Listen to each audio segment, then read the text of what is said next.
So this talk is based on work I published with Leo Ferraro in 2013, 2016, 2018 in the following books: Scientific Study of Personal Wisdom, Hypnosis and Meditation, the Oxford Handbook of Spontaneous Thought.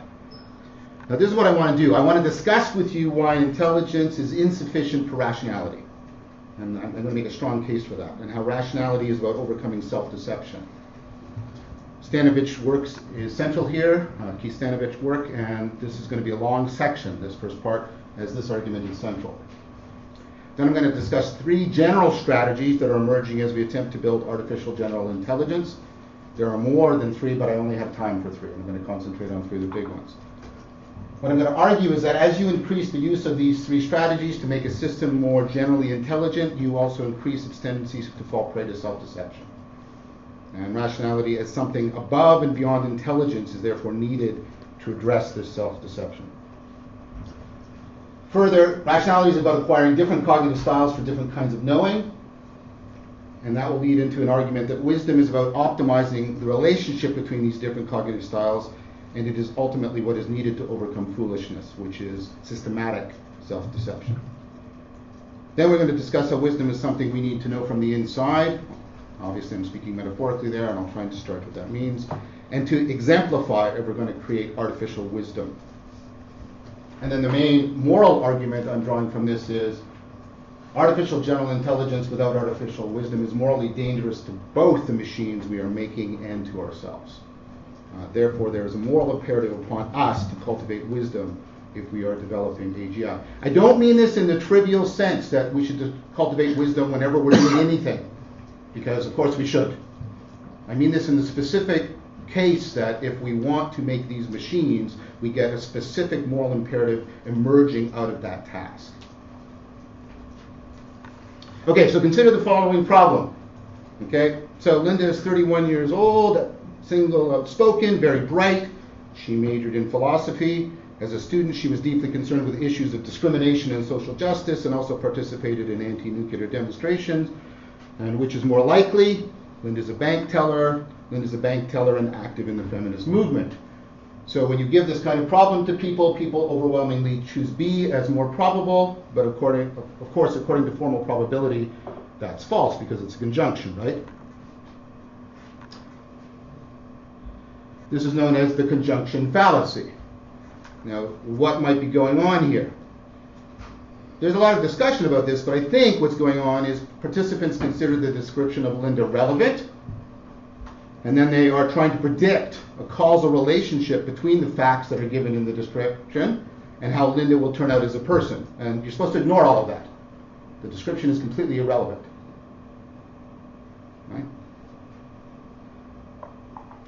So when people are reasoning, they're still using their learning machinery, their memory machinery, and their problem-solving machinery, not just the formal system of probability. They're using their adaptive intelligence. They're using a lot of the same mechanisms they're using to do their day-to-day problem solving.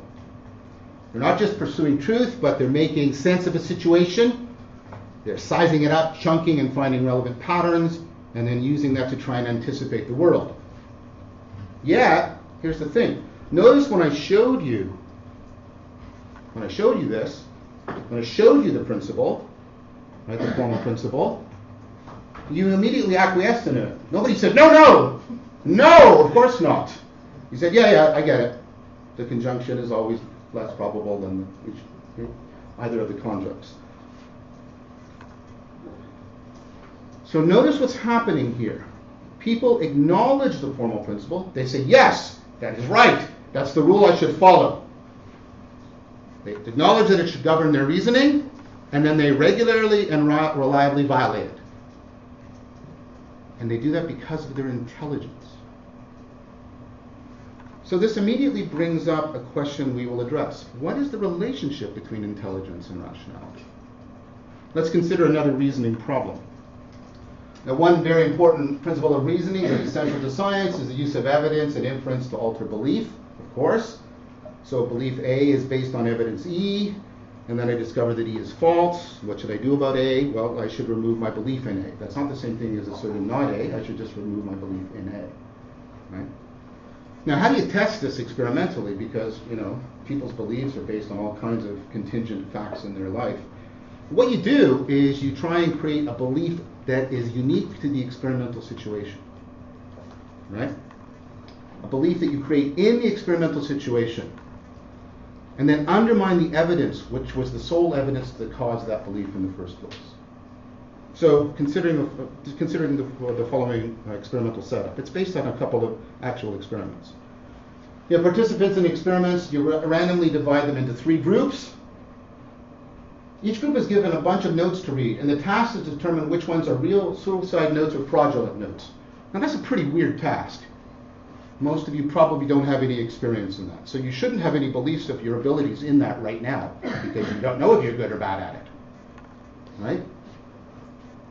Now, what you should know, a bit of dramatic irony here, is none of the notes are real, and participants are given feedback on their performance solely on the basis of which group to which they are randomly assigned. So group 1 is the control group. It's average feedback. You always know you're in a control group in the experiment because it's very boring. Right? Group 2, you're given mostly positive feedback. It's like, no, that was right. That's another one you got right. Well done. Another one. Do that. Group 3, you're given mostly negative feedback. No, that's wrong. You got it wrong. No, you got it wrong again. Got it wrong again. Okay? So now, participants have formed a belief about their skill at distinguishing real suicide notes from fake ones. In the next phase of the experiment, what you do is you completely debunk it. You show participants that the notes are fake, that the feedback was based solely on their random assignments. Completely debunk it. Okay? Then you give participants an intervening distractor task, find Waldo or something. Right? And then you ask participants later, how do you think you'd really do if we put you in a situation of trying to identify real suicide notes or analogous tasks?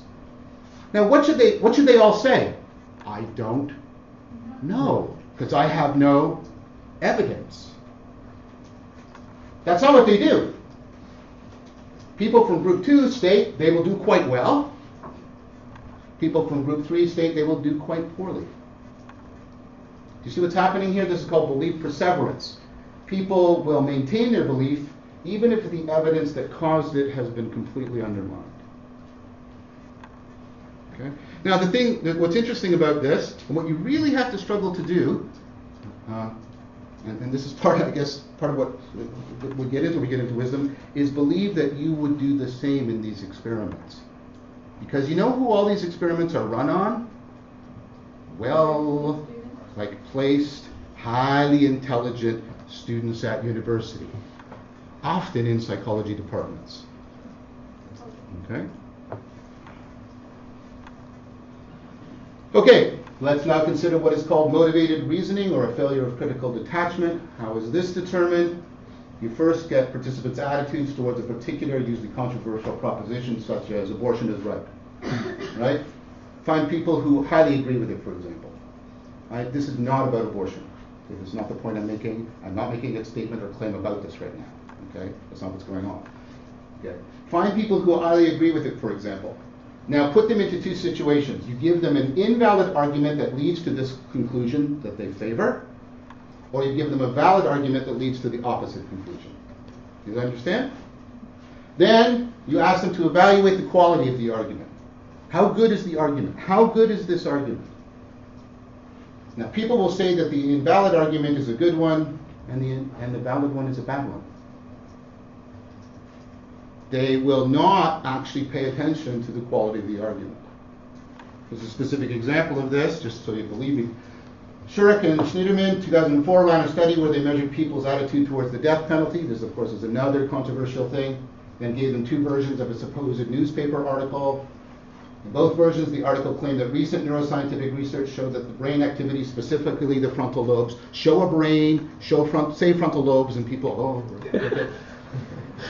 And a violent offender was affected by a film they watched, either a film of someone undergoing execution or one of their prisoners being held in solitary confinement. Now, importantly, this is really important. The experimental data reported in the story was exactly the same. There's no change in the neuroscientific data, the reporting of it. But the interpretations in the 2 versions were radically different. One interpretation was that the death penalty would deter crime. and the other was exactly the opposite in the interpretation. And what are the results? When you ask people to evaluate the neuroscientific quality, you can see what's driving their assessment, whether or not they agree with the death penalty. Okay? And that's when there's absolutely no difference in the data. Okay, now failure of critical detachment is particular. I used to give this talk, or versions of this early in the 90s, and it was sort of just a scientific thing. But now it's creepily relevant, right? Okay, failure of critical detachment is particularly worrying because critical detachment is the basis of rational persuasion. In order to change someone's mind, they have to value the argument and the evidence more than the conclusion it produces. Okay. Now notice this. They have to care. Notice the terms I'm invoking here. Caring. They have to care about the cognitive process more than the cognitive product.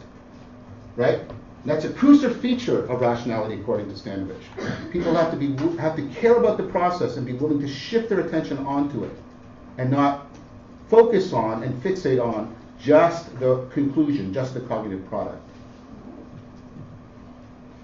That shifting the focus of attention from the product to the process is often missing in people. So, part, right? That's why you say involve here. I'm not making a complete definition, but rationality involves proper caring about the relevance or value of information and shifting attention accordingly. Okay, let's consider one more famous scientific experiment that points towards human irrationality. This is known as the Waste and Selection Task. This has become a cottage industry under its help because we've been running these experiments and variations on them since 1966. Okay? So it's a basic experimental design to test individuals' capacity for conditional reasoning. And conditional reasoning is inference that relies on the logical relation of if-then, such as if it's a dog, then it's a mammal, it is a dog, therefore it is a mammal. Right? And you can represent this with the abstract formula, if P then Q, P therefore Q, right? And you can put it in this kind of format, premises conclusion, okay? This is valid, right, because it's impossible for the premises to be true and the conclusion false. And this is known as modus ponens. It's one of the, it's a valid form of implication and inference. Okay? If P then Q, Q therefore not P is not valid. This is the fallacy of affirming the consequence. So if it's raining, then the streets are wet. The streets are wet, therefore it's raining. Is that necessarily the case? No, of course not. They could have just washed the streets or something else. Okay? If P then Q, not P, therefore not Q, not valid. This is the fallacy of denying the antecedent. If it's raining, then the streets are wet. It's not raining, then the streets are not wet. Is that necessarily true? No, of course not. Blah, blah, blah. Okay. Okay? If P then Q, not Q, therefore not P. This is valid. This is known as modus tollens. Okay? So notice, when you want to check for valid conditional reasoning, what you do is you check for modus ponens, that's confirmation, and you check for modus tollens, that's disconfirmation. Okay? So here's the setup of the weights and selection test. And they have monkeyed around with how to arrange the cards and whether or not you use front and back and left and right, and ruled out all kinds of compounds you might immediately think of. You're just going to have to trust me on that because this has been around since the Beatles. It's a long time this week. They've been running this experiment. Okay, so if a card has a vowel on one side, it has an even number on the other. Which card should you flip to check to see if the rule is being followed? Okay, so what do people do? 90% of participants reliably choose the E card or the E and the 2 card. When, of course, what you should check, you should turn over this and this. Right? And if you thought of that, you're part of the 10%. Okay? Now this is known as the confirmation bias or fallacy, in which people only seek out confirmation and ignore looking for disconfirmation. Okay? Notice again, it's what you care about, what you direct your attention towards, what you consider relevant. This again would be very detrimental to science and to rational persuasion in general. Now there's a lot more of these kinds of tests. There's tests about pseudo-diagnosticity, there's tests about framing effects. Again, there's a lot of these tests. Stanovich and his proteges and other labs have been running tons of these kinds of tasks for a very long time. The fact that the failure rates are so high has led some people to conclude that human beings are fundamentally irrational, right? Why? Because they universally agree without hesitation on the rules they should be using, and they almost universally and reliably violate those rules when actually reasoning. That sounds pretty irrational, right?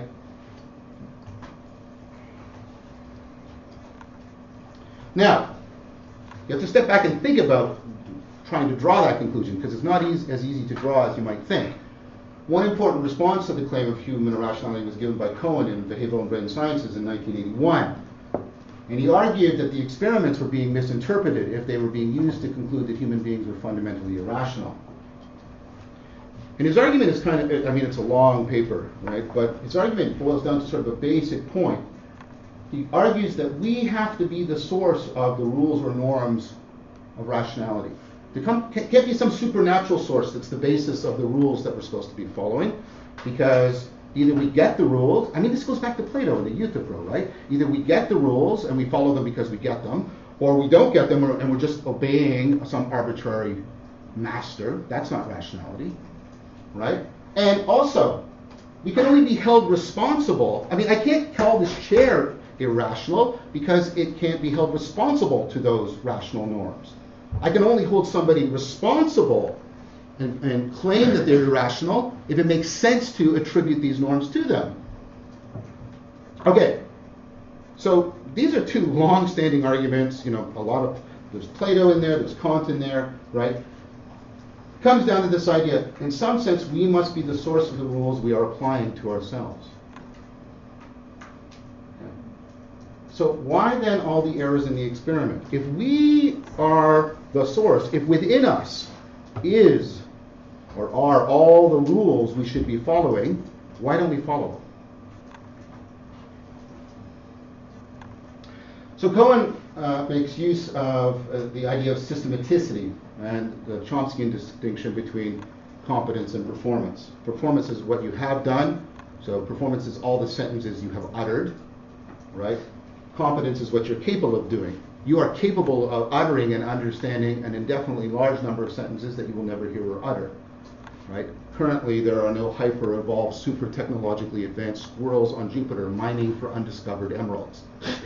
That's true, by the way, but I hope you had not thought of it before, because that would say something about your psychodynamic history.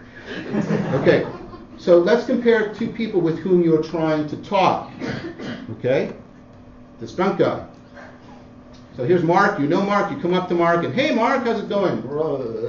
You don't go, oh my God, Mark can't speak English anymore. Because you know that this is just an ad hoc contingent situation, right, that is impairing his performance. He hasn't lost the competence for English. Now compare that to talking to the little girl. The little girl is making all kinds of errors, right? And you don't think, wow, is she drunk? Maybe she's high. Maybe she's really pissed off at her dad. Now you know that she's two, right? And the thing about her is she's making systematic errors. The errors aren't based on contingent ad hoc circumstances. In fact, that's what Piaget used. He used the systematicity in children's cognitive performance to actually work out the idea that there was development at the level of their competence, cognitive schemes and such. Okay, so as I said, the 2-year-old, right, is making errors that are very systematic. So what does Cohen do? Cohen's argument is that our reasoning competence must be the source of our rules or norms. It has to be in us. There's no other place for it to come from. So therefore, the errors we're making in these experiments, all these errors I've been showing you, are therefore just performance errors. They're like being drunk. They don't mean that you lack rationality. It's just contingent things. You're tired or you're, right, etc. So consider the parallel argument. We are the source of all the rules for judging grammaticality. Chomskyan grammaticality, not the Queen's English or ridiculous stuff like that. But most of the time, people do not speak in a completely grammatical fashion. You're all editing. I just stumbled there. Did you see that? That's ungrammatical. But you don't go, oh no. Right? Okay. Therefore, these errors are performance errors since human linguistic competence is the source of our grammatical norms. So by parallel argument, we are the source of the rules for reasoning, but most of the time people do not reason completely according to these rules. Therefore, these errors must be performance errors, which then makes it like, oh, we are fundamentally rational. Aristotle's right, yay, nothing to worry about. However, Stanovich and West, in their article, 19 years later, in the same journal, Behavioral and Brain Sciences, have a devastating response to this argument by Cohen. If the errors people produce are performance errors, then the errors would be unsystematic, since it is systematicity that points to competence-based errors. That's how you tell whether or not you have competence-based errors or merely performance errors. We can check to see if there's systematicity amongst all these experimental results. What does that mean? We can look to see if the errors form a strong positive manifold. So, this is like what Spearman did for intelligence. So I give you a bunch of different intelligence tests, and what Spearman found way back in 1926, right, is that how you do on any one test strongly predicts on how you will do on all the rest. They form a strong positive manifold. They all strongly mutually predict each other. Does that make sense? Same thing with Piaget. Remember, he found that the errors that kids are making when they're 2 all strongly predict each other, and what this 2-year-old is doing and what that 2-year-old are doing strongly predict each other. Strong positive manifold, strong systematicity. So if Cohen is right, and the errors in the experiment are performance errors, there should not be systematicity between the errors. But what we find is exactly the opposite.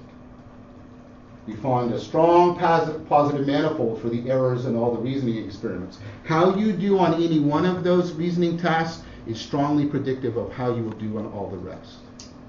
There's strong systematicity there. Therefore, these are not performance errors. There's something wrong with our competence. Now that means we face a dilemma. And this dilemma is important, right? There's some sense in which Cohen's argument just has to be right. Right? Because we are the only source for our rational norms. Right? The autonomy of reason. But the errors we make are not performance errors. How do we get out of this dilemma? How can these both be the case? Well, one way to do this, I think it's the best way, is to challenge some of Cohen's assumptions. Notice that Cohen is assuming that we have a single competence and that it's static. If there's more than one competence at work, different systems that work according to different norms, right? We will still be the source of all the norms, but you know what can happen? Those different competencies can conflict with each other. And that conflict can be a systematic source of error. It's also possible our competence, like the 2-year-old girl's linguistic competence, is developmental. That our competence still needs further development. It's not fully developed. There's more we have to do. There's more skills we have to train. And such that, although we're the source of our norms, our competence is not fully developed, and so those norms are not fully operational. We'll see Stanovich making use of exactly the strategy of undermining Cohen's assumptions of a single static competence. Why am I doing all this? Because I'm building a case for getting you to understand what must be the case, or what that's too grandiose. What is most likely the case if we're going to get a good discussion about what rationality is and how distinct it is from intelligence, even general intelligence. Okay, so we are irrational at the level of our competence, which leads to the explanation we have multiple competencies that can interfere in conflict with each other and that are in need of further development. Now, this is an old argument, right? This goes back to Plato, that one of the reasons we fall into self-deception is because of such internal conflict. It's the work of our adaptive intelligence that makes us behave irrationally. That's what I keep showing you. In each one of these experiments, we're using the very machinery that makes us so intelligent that's actually causing us to be undermined as we pursue the rationality tasks. We see that there are important connections between having multiple competencies and adaptive intelligence. I'm going to show you that more. Part of the way you are adaptively intelligent is by having multiple competencies, because you do not face a single type of problem in your life. And you're a general problem solver. That's what it is to be intelligent.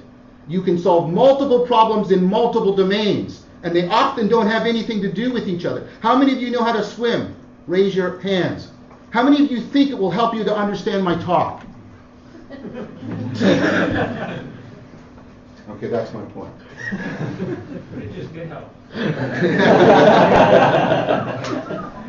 Not the skill, the analysis based on the skill. Okay, but before we pursue that, notice where we're in a perfect place here. We're in the perfect place to ask about the relation between general intelligence and rationality.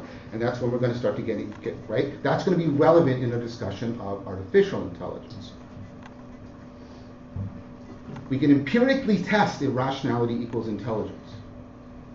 How can we do that? Okay, we have measures of general intelligence. From Spearman on, 26 on. 1926 on. This is the single best, right, construct in psychology. If I had to get one piece of information about you to try and predict the rest of your life, I want to know your general intelligence. Because it'll predict how you'll do in school, how you'll do in work, how long you're going to live, your health, how many times you're going to get divorced. And you don't like that. Too bad.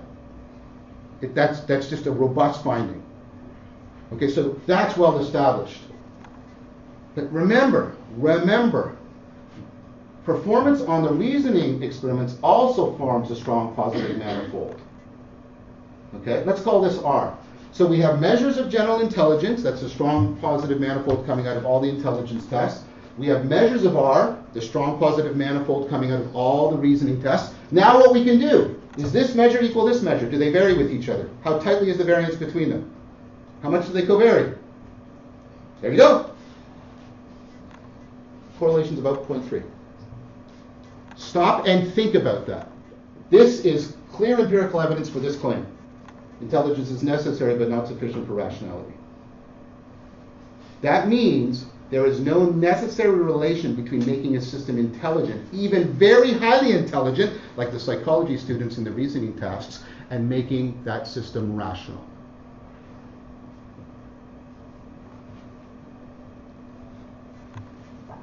In fact, it's very likely that we will produce highly intelligent irrationality. And that's a morally dangerous outcome. Right? Now, a prescription we should draw right now is that we need to give more emphasis to the artificial rationality project. There are people who are trying to do this. Unfortunately, a lot of that is about trying to get out of artificial reasoning going. That's good, but as I'm already showing you, right? Reasoning is largely the product of rationality. Rationality is a lot more about what you find relevant, how you're paying attention, how you shift your attention around, etc. But anyways, we need to give more emphasis to the artificial rationality project, and we need to have the artificial general intelligence and the artificial rationality projects more tightly integrated. But let's look more directly at three strategies that are emerging as we move to create artificial general intelligence. There are more than these strategies. This is not an exhaustive list. These are just three that I think are pertinent to the argument I'm making. I actually had four, but when I practiced, I was running over an hour, so I took out one. So my choice of three is completely just driven by practical reasons. Okay? So you need an enhanced capacity for the selection of information. There's increasing use of self-organization and the development and functioning of the machine. Increasing use of multi-machines in our AIs. These are machines with components that operate according to different strategies or principles and are relatively autonomous from each other. So these are three strategies that are increasingly being used, and I predict strongly they will be used more and more as we try and make artificial general intelligence. Now, a couple of things about this. These strategies are only analytically distinct. They are often used in various combinations because they can often afford each other. They can often mutually afford each other. Also, I'm deliberately keeping this discussion at an abstract level. because I'm not committing this argument to specific architectures like deep learning or Bayesian nets, but trying to find more general patterns, since that's all that I need for my argument in the first place. And second, it's much more likely that these general strategies will come to fruition than any one particular architectural strategy will triumph. So I'm deliberately doing this. Now, why is enhanced selection important? Oh, well, this is part of the obsession at the core of a lot of my career, right? Okay. As we move towards artificial and general intelligence, the amount of information or mobile, that's from Rodney Book, a mobile robot, right, we'll have to process will become overwhelmingly vast. It is for you. The amount of information that you could direct your cognition to in this room is astronomically large. And you're ignoring most of it right now. You could, for example, devote a lot more attention right now to how your left big toe is doing. If there's any possible correlation between how your left big toe is doing and the use of consonants in my speech. I bet you there's a correlation. Okay, now those are absurd. But how do you know? Okay? There's also, once you've selected information, there's the set of responses you can generate is overwhelmingly vast. All the different possible combinations, like all the different things I could do right now, possible combinations of actions I could perform, form this huge field of possible actions that I have to somehow select from. And once I've selected, so I've selected the information somehow, and then I've selected what I'm going to do somehow, then I have a following, I do something and it produces a result. Now here's the thing. The world does not ever just produce the intended effect of my behavior. It also produces all kinds of unintended side effects. People every year do this. They go into a place where there is dispersed flammable gas and they light a match because the intended effect is make light. What's the unintended side effect? Make heat. Boom. The thing is, the number of unintended side effects for any action you perform is astronomically vast. One of the unintended side effects of my moving to look at the screen is my relative orientation towards Mars has been altered. Is that relevant? It might be. So this is the traditional AI problem of a combinatorially explosive space of information that needs to be searched. It has always been there, but as we move from AI and try and create artificial general intelligence, that problem is going to become more and more central.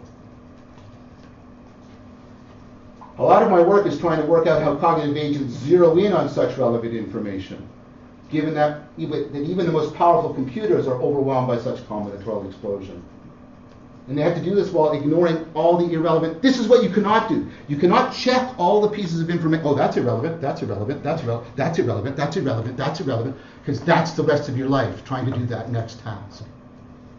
Somehow, and this sounds like a Zen koan, you ignore most of the information and zero in on the relevant information, and sometimes you change it when you need to. That turns out to be like, what? Wow.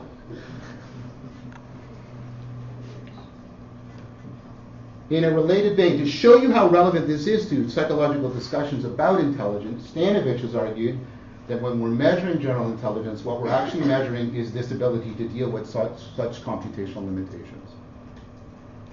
When I'm measuring your intelligence, what I'm basically measuring, and I've got another publication arguing this in more detail if you want to look at it, right? What we're measuring is how well an agent zeroes in on relevant information and ignores irrelevant information. Now remember how in the reasoning task, issues about the relevance of information and what information you should care about were playing a powerful role. Remember that, right? You considered the description of Linda relevant, and that biased your probabilistic reasoning. In another instance, you needed to find the process of reasoning as relevant or as valuable as the product to overcome the difficulties of motivated reasoning. So this issue of relevance is showing up in the interaction between your intelligence and your rationality. Many of such strategies of enhanced selection means having the system prioritize some information while ignoring other information. You could do this in heuristic search. Some people are now taking up the project of trying to create artificial attention, some of my students in fact, within AI. What you should know is there's no generally successful strategy for determining what is relevant because it's very contextually sensitive. There's a formal proof for this called the no free lunch theorem. These are academics trying to be funny. Right? No free lunch. Okay. What this means is that all intelligent processing relies on biasing what information is being processed. All intelligent processing requires you making some judgment about what information is going to be treated as relevant and what information is going to be treated as irrelevant. Now, what this means is the following. Making something more generally intelligent means making it more capable of such biasing in its processing. We show such bias in our intelligence. Okay, so for example, trying to calculate the actual probability, remember Linda? The actual probability of real-world events is combinatorially explosive. If you were trying to, what's the probability of this event occurring? You'd have to, oh my God, you have to map out all these variables. Whoa, it's combinatorially explosive. It's just, it's computationally intractable. So we don't do that. If we tried to do that, you'd start your first probability judgment, and that'd be the rest of your life. That's cognitive suicide. So what we do is we rely on two heuristics or biases: the representativeness heuristic, the availability heuristic. Representativeness means this. If some event is very prototypical and or salient to us, really stands out for us, grabs our attention, makes us care, then we judge the event to be very probable. Availability. If similar events are easy to remember and or imagine happening, if we can easily remember, oh yeah, that event is similar to this one, or we can easily imagine it happening, then we judge that the event is highly probable. That's what you're using all the time. And here's the thing. You're really good at getting around in the world intelligently. But it's still problematic. You take your loved one to the airport, and keep these up so you can remember, and this is what you do. You worry about this.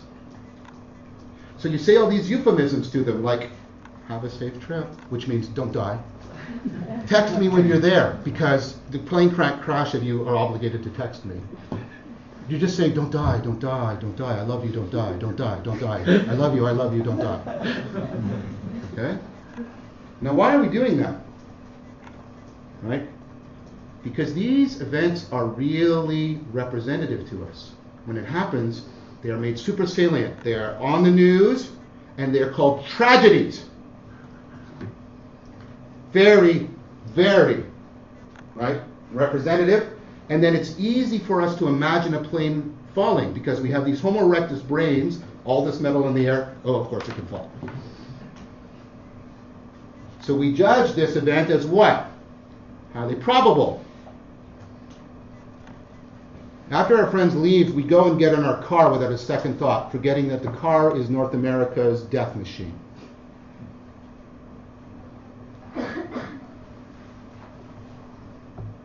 See, the self-deception can ultimately even be self-destructive.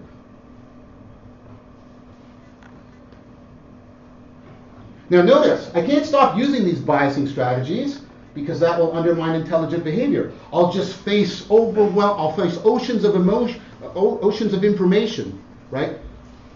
Combinatorial explosion. I can't stop using these biasing strategies because that will undermine my intelligent behavior. That's cognitive suicide. But I cannot simply let them run unchallenged because they can lead to self-deception. So part of what is central to rationality is knowing, and please follow this carefully, where and when, to what degree, and how to override my adaptive intelligence. I somehow have to use my intelligence to learn all of this and then apply it in a recursive manner to my own intelligent behavior.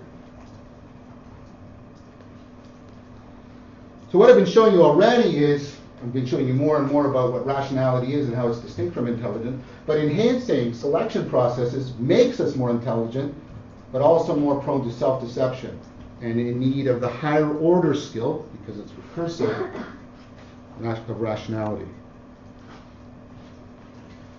Another overall strategy as I mentioned, is to have the machine make use of self-organizing processing, especially self-optimization strategies.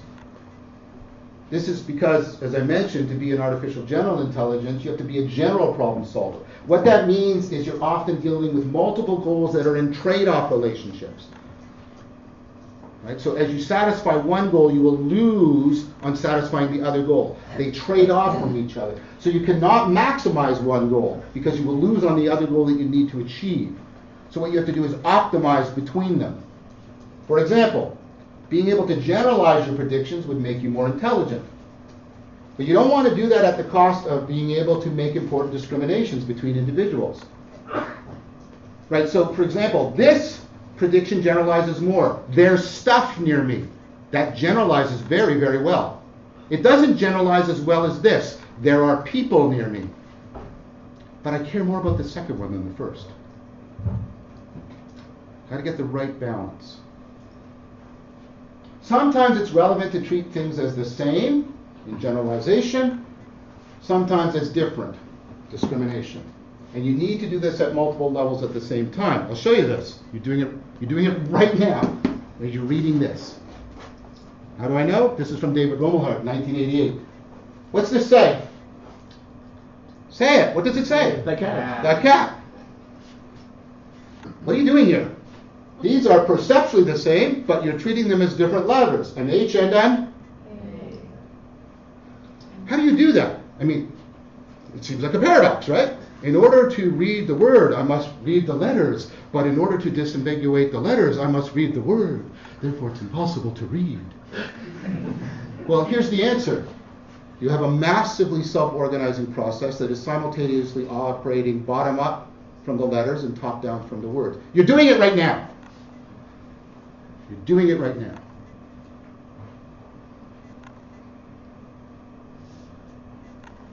I'm going to show you how that self-organization also makes you more self-deception, but I want to do this other first because the two go together very well. Multiple machines. This is at work in machines such as the neural Turing machine, AlphaGo, adversarial processing, etc., etc. More and more, we are generating multiple machines as we try and make machines that have AGI. Your brain has adopted this strategy a long time ago. You have hemispheric processing. Now, there's a lot of misunderstanding about the hemispheres. This is especially the case in the popular media. The right and the left hemispheres are presented in the following. Here's your right hemisphere. It's sort of this wonderful artist struggling to be free. Right? And then here's your left hemisphere. Right? And that's not a good way of understanding it. Right? That's not a good way of understanding. The reality is more complicated, nuanced, and interesting. So the left hemisphere tends, right, and you always have to speak probabilistically about localization, right? The left hemisphere deals with, right, tends to deal with familiar problems that are very clearly defined for you. In these situations, you need a very narrow focus to pick up on differences of detail, very fine control, very step-by-step action, and clarity is very important, very intolerant of ambiguity. So this kind of task. And it's no coincidence, of course, that these the area of the brain for doing these very fine controlled hand movements was exacted for language processing, which of course is highly associated with the left hemisphere, etc. Okay? The right hemisphere deals with unfamiliar problems that are not so clearly defined. Now here, in these situations, you need a very wide focus. You're not going down to details, you're going up to the Gestalt. You need more gross motor behavior because you need to act all at once. And you need to be quite tolerant of ambiguity. Like this. When a predator sweeps in, well, what kind of predator is it? Is it blue? You're dead. Okay? Your right hemisphere is not really a struggling artist. Your right hemisphere is actually scanning for unexpected, unfamiliar problems and threats. That's why depression is associated with hyperactivity in your right hemisphere. Okay, now what I want to show you is, you see multiple machines. The two hemispheres are operating fundamentally different in things that are central to rationality, what you care about, how you pay attention, how you organize your behavior.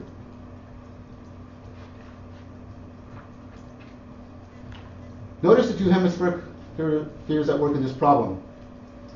I know some of you are wincing because if you've spent more than 35 seconds around me, you've seen this problem. And they're going to put it on my tombstone. Okay, so this is the 9-dot problem. You have to connect all 9 dots with 4 straight lines. People think this is a very easy problem when they initially try it. All 9 dots with 4 straight lines. What's the problem? Oh, this is the center. Oh. This is actually a very hard problem. The solution rate, the spontaneous solution rate for this problem is not statistically different from 0. But what's so hard about it? There's a solution. When you do that, people get mad at you. They say, you cheated. You went outside the box. First thing to note, Weisberg and Alba, 1981, telling people, think outside the box, that's where it comes from this experiment, does not help people to solve this problem. Saying to people, think outside the box, you need to go outside the square, does not help them to solve this problem. Because this is not just a matter of inferentially changing what they believe. What's going on here? You have to break up the square that you've imposed, break the association between 4 straight lines in a square. You have to overcome the Gestalt principle of seeing the dots as a square. You have to make a non-dot turn. You're not allowed to do that and connect the dots. All of this is a highly complex self-organizing system of attentional and self-regulation skills. We know that this is afforded by a sudden shift of an activity from the left hemisphere to the right hemisphere. Because when you get the problem, you say, I know what this problem is. You categorize it as a familiar problem. Connect the dots, here's a square. Left hemisphere starts working, can't solve it. And you have to break out of that, and the right hemisphere goes, ah! And then looks for a totally different way, opens up your attention, considers things, is willing to tolerate more ambiguity in its processing, and gets you a different problem formulation.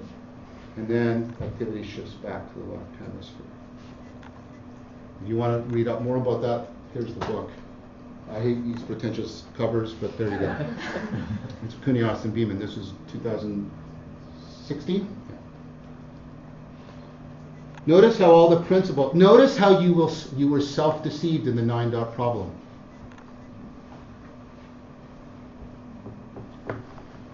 I didn't deceive you. 9 dots, 4 straight lines. But you had sophisticated selection. Your brain was making all these automatic judgments about what was relevant. The square is relevant. The space outside is irrelevant. It's doing this it's processing in a highly self-organized fashion. It's shifting attention between the 2 hemispheres, making use of multiple machines. All of that came together. So now, notice the connection between multiple competencies and general intelligence. You have multiple competencies that improves your general intelligence because it improves your capacity for self-correction by trading off between strategies. Different strategies can trade between them, and that improves my capacity for being intelligent by improving my capacity for self-correction. Notice how the competence that is central to your insight problem solving is not an inferential competence. It's telling you the fact that you need to go outside the square does not help you, because this is largely your attentional competence, using your attention to what you find salient and relevant, how you're grouping things together perceptually, etc. Now let's see how principles of enhanced selection, self-organization, and multiple machines with potentially conflicting competencies work in your adaptive intelligence in ways that make you self-deceptively foolish. Okay, so this is based on the work of Ainslie. This is known as temporal discounting or hyperbolic discounting. He found this across multiple species, including ours, which means it is a convergent thing in evolution. Evolution, natural selection keeps zeroing in on this machine, which means it's highly adaptive. How does it work? So this is how salient, like how relevant, how important you consider a stimulus, and this is the orientation in time. This is the present, this is the future. When a stimulus is very present, it's very salient, and very quickly, as it becomes something in the future, you discount it. Its salience, the way it grabs your attention, arouses you, motivates to action, drops off. like this. This is why you procrastinate. Essay due. Come out to the party. Need to lose weight. Chocolate cake on the counter. Here it is. Chocolate cake. Health.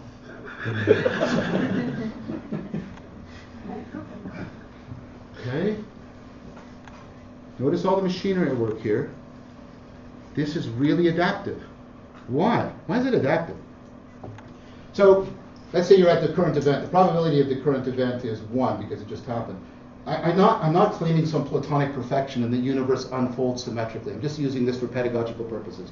Let's say from this event, 2 other events are possible. Each has a probability of 50% occurring, and then from that 2. You see what's happening? The probability of each event is going down exponentially, yes? As you move into the future. So here's why this is adaptive. Here's why this is adaptive. Your brain makes you intelligent by having you pay less attention to something if it's less probable of happening. Because that actually makes sense. Imagine if you didn't do this. Imagine if you found all the possibilities salient to you. So you go to get out of bed and you think, hey, I might trip on my right ankle. I might twist it. And then I'll be walking slow and I'll be in pain. Maybe that'll slow me down in getting to class. Maybe that will then cause me to start to be disrupted in my performance. I'll start to fail. That will cause anxiety. That will cause further failure. I won't get my degree. I'll end up in Buffalo married to a lamp. A lamp? Yeah. So, that's possible. The last part isn't possible, but everything before it is possible. But you don't go to overwhelm. In fact, it might be the case, in fact this is something I'd like to explore, that people with generalized anxiety disorder are not doing as much hyperbolic discounting as they need to be doing. But here's the problem. It's adaptive. You need it. You need this, or you'd be overwhelmed. But here's the problem. I don't smoke, but let's say I did. I smoke a cigarette, and it leads to a chain of events where I get cancer in my left lung and I die in Hamilton. This is cancer in my right lung, dying in Hamilton. This is cancer in my left lung, dying in Toronto, right lung in Toronto. These are different events. Here's the thing. Each one of these premature deaths, each one of these events has a low probability of occurring. But I'm kind of not that fussy. What I mean by that is I want to avoid death. It's not like, oh, well, as long as I don't die in Hamilton. That's kind of true, but nevertheless, right? Right? I want to avoid, I don't want to avoid a particular event. I want to avoid the abstract property that they share in common. So by adaptively blinding us to low probability events, it also maladaptively blinds us to abstract properties that they share, that are highly probable as a shared property.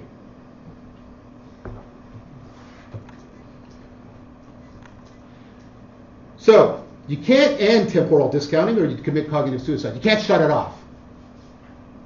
You need a separate process, notice that, separate process that can sometimes, not always, override it. And again, where and when and to what degree. It does that through abstract symbolization. I have an abstract symbol abstracting from all of these events the common property of premature death. And then symbolic identification. This John now has to identify with that John in the future. Simply knowing the relation is insufficient. This has been shown experimentally. I have to care about, I have to identify with that future self, or I will not change my current future behavior. Even if I know this result out here. That's why people don't save, for example. They don't save for their future because they don't like to look at their future self, because their future self is old and diseased. And I don't care about that guy. Ugh. If you take those savings, so you explain to people, put away savings, and you give them all the graphs. These are academics, by the way. This is what this is done. Do they save? Nope. No retirement savings. Then you go in and say, forget about that. Here's this future guy. This is what he's going to look like. He needs your care. You try and arouse compassion for the future self, and then they start saving. Notice what you're doing. You have to alter your temporal perspective. You have to alter your framing of information. You have to engage in self-identification in in order to overcome the self-deception at work within the normally adaptive hyperbolic discounting. Your intelligence is doing hyperbolic discounting, that falls into self-deception, and then you have to use all of these processes in order to override it. Because of the nature of it, you can't shut it off.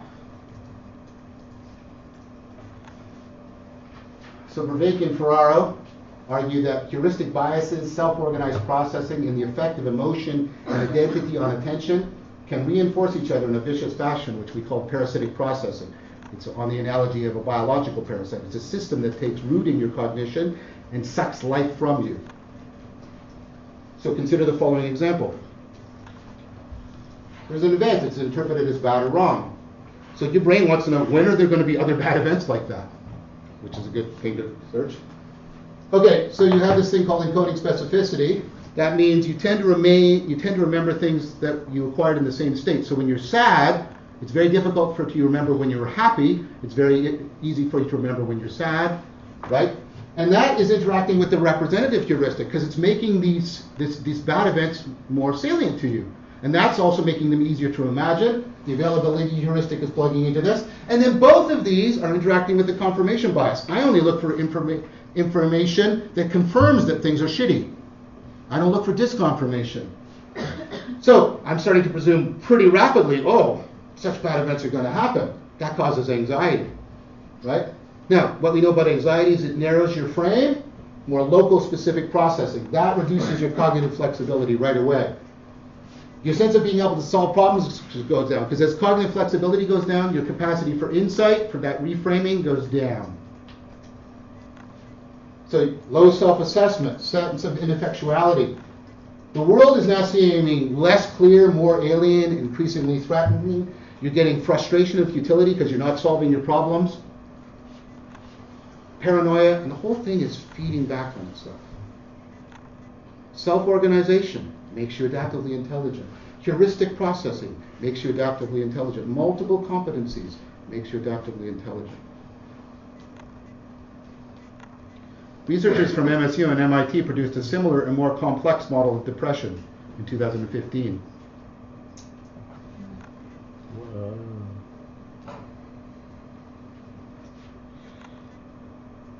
Mark Lewis, a friend and colleague of mine, I gave a talk at the Society for Psychology and Philosophy and Psychology, I should say, this year, and he has a forthcoming article for the New England Journal of Medicine, and he's proposed something very analogous. Him and I are talking about my idea of parasitic processing and his idea of addiction, which he calls reciprocal narrowing. The following two slide sequences are from Mark's talk, which he kindly gave to me. So you have some trigger or cue, right? Craving. You can either imagine satisfying it, right? And that reinforces the cue. That gets some intensification. You can actually do it. That also does it. And then relief, which then leads to learning. But then there's the loss, and then you start doing more and more and more, right? And it builds up. So already you've got this self-organizing, complex process going on, and that actually develops. It's part of your development. There's overwhelming evidence that the current model of addiction as an overwhelming compulsion that you can't get rid of is false. Okay? Because, and why? Well, mini example, lots of evidence, just one quick thing just to point you to the data. You have lots of people using opioids in Vietnam, like heroin, and then they return to North America and they just spontaneously stop use. Why? Most people stop using drugs in their late 30s. Why? Notice that in Vietnam, I'm a soldier in Vietnam, and then when I go to the United States, I'm a different person in a different place. The agent and the arena, the cognitive agent and the world that makes sense to them are both changed. And so this cycle gets broken. Mark talks about that as reciprocal narrowing. So you have a cognizing and feeling body, right? And then you have a present, he put that in on his own, not because of me, relevant, engageable world, and there's interaction between them. And then what that does is it starts, right? What happens is the sense of what the options are available gets constrained, and then that constrains your self-interpretation, your sense of agency. And then that in turn starts to constrain how the arena of the world is laid out for you, and so on and so forth. And that's what he means by reciprocal narrowing. So what I've been showing you is that the three strategies coming to the fore in artificial general intelligence, enhanced selection, self-organization, multiple machines, they're central to your adaptive intelligence. However, those same strategies make you highly vulnerable to self-deception. Rationality involves the development of multiple skills of attention, framing, self-identification, and coordination of multiple machines in order to overcome self-deception.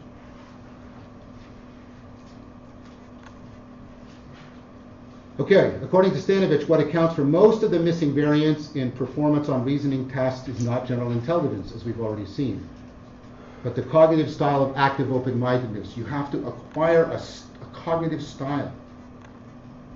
You have to train yourself to look for the interfering biasing effects of your adaptive intelligence on your inferential processing.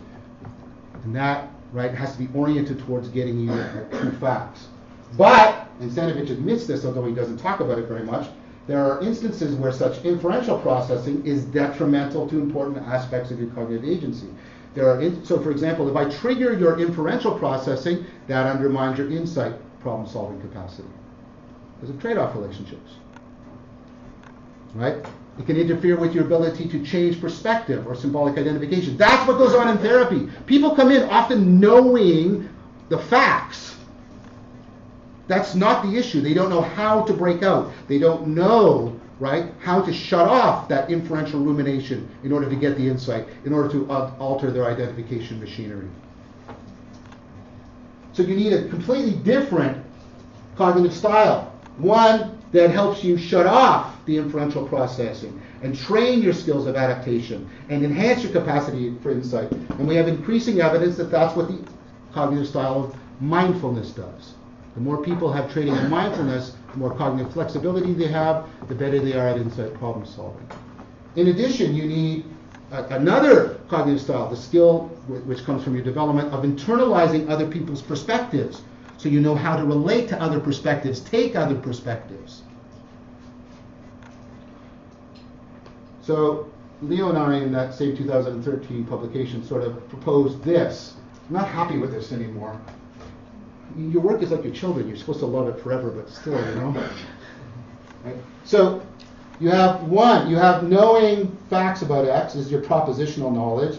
This is your rationality of inferential computation, abduction, deduction, right? And that's improved by active open-mindedness. You know how to interact with something. That's your procedural knowledge. This is for your insight, foresight, mindset. This is improved by mindfulness. You also know what it's like to have a perspective, what it's like to be X, to be a person in this room right here, right now. Integrating these two together.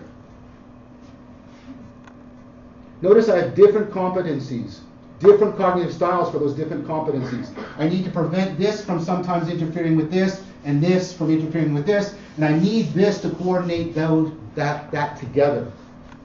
So I have a cognitive style enhancing the rationality of each and of all. So you get this rationally self-transcending rationality that I think is at the core of what it is to be wise.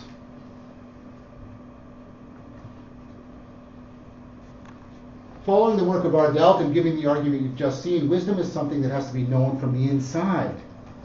Having a theory of wisdom is insufficient for generating wisdom. Wisdom involves procedural, perspectival, and existential competence. It involves often involves what L.A. Paul called transformative experience, going through radical changes in what kind of experiences you're having, what kind of person you are, what kind of preferences you have. And it also involves a deep kind of self-knowledge and self-understanding.